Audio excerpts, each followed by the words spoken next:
I say you should read all the principles and the actual bill once it comes out. And you should listen very closely to the president's speech tonight. He will lay out, as an example, how his middle-class tax cut would benefit the trucking industry. So the trucking industry, many of them are legacy businesses. They're harmed by the death tax. They are harmed by the top rates, which, of course, for the first time in 80 years, Bill, the president's tax plan would have the pass-through rate, which a lot of trucking companies and owners pay, at 25%. This will spur economic growth. Those who qualify would have a child care tax credit. We're doing away with the marriage penalty tax. We're doubling the personal exemption from $6,000 to $12,000, and for married couples from $12,000 to $24,000. That means the first $24,000 in your income is tax-free. Also, look at we hear from folks in the manufacturing industry. I was out in Roanoke for the president on Friday talking about National Manufacturing Day. Tonight, he's with the truckers.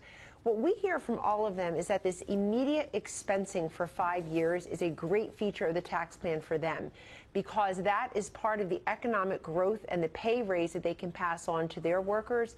And many of them tell us they will invest right in more inventory. They will invest in workers' benefits. They'll raise the wages of their employees. They're excited to get that extra money through a tax break. Just a follow-up question on that. Do you see this as a tax cut, or do you see this as a real chance to get tax reform? So I think like reform is a very, 1986. excuse me. I think reform is a very swampy semantic word. It comes to mean very little to some folks because they've heard it all before. Tax cut, they should realize, means that we go from 7 brackets to 3, that more people in this country will be paying 0% in taxes than they do now, and that the top rate will fall to 35%. Businesses will pay 20%. The president wanted 15, but 20 is such an improvement.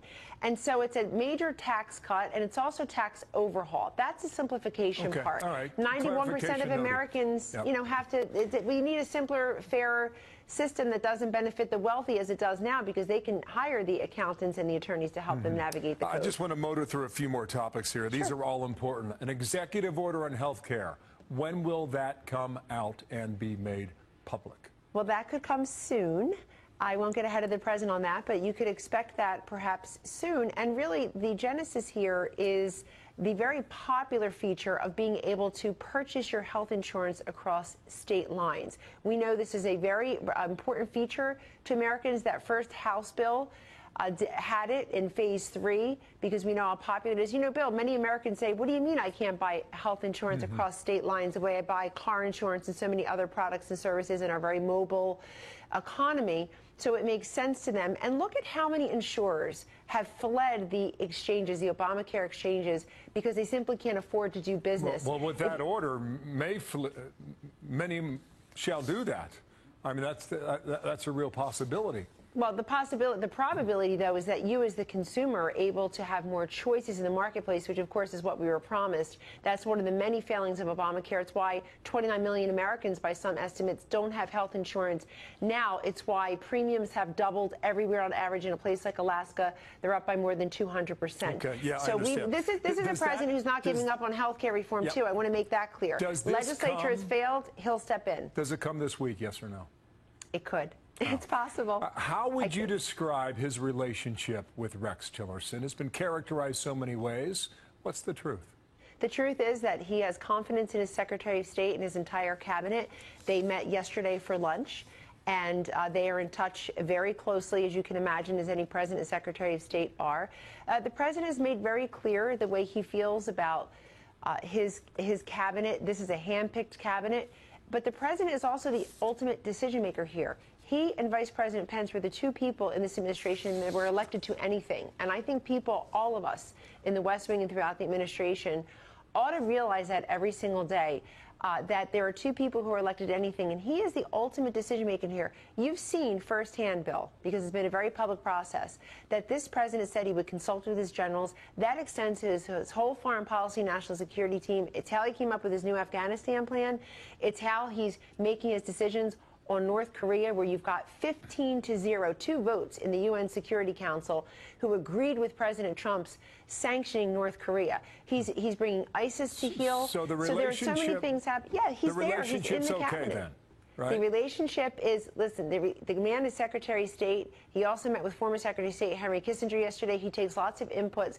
And I think all this nonsense about personnel and palace intrigue, it's really malice fatigue for me at this point, because there's so many great things happening in this country that don't get covered because people are looking for the easy, cheap fix. Not you, not this network certainly, but a lot of folks covering personnel and not covering policy. Well, on the outside, you wonder if Rex Tillerson likes his job and how the relationship's You'd going. have to ask him that. That's why, hey, that's why I asked the questions. Now, on a social matter now, you've been tweeting about the Harvey Weinstein matter.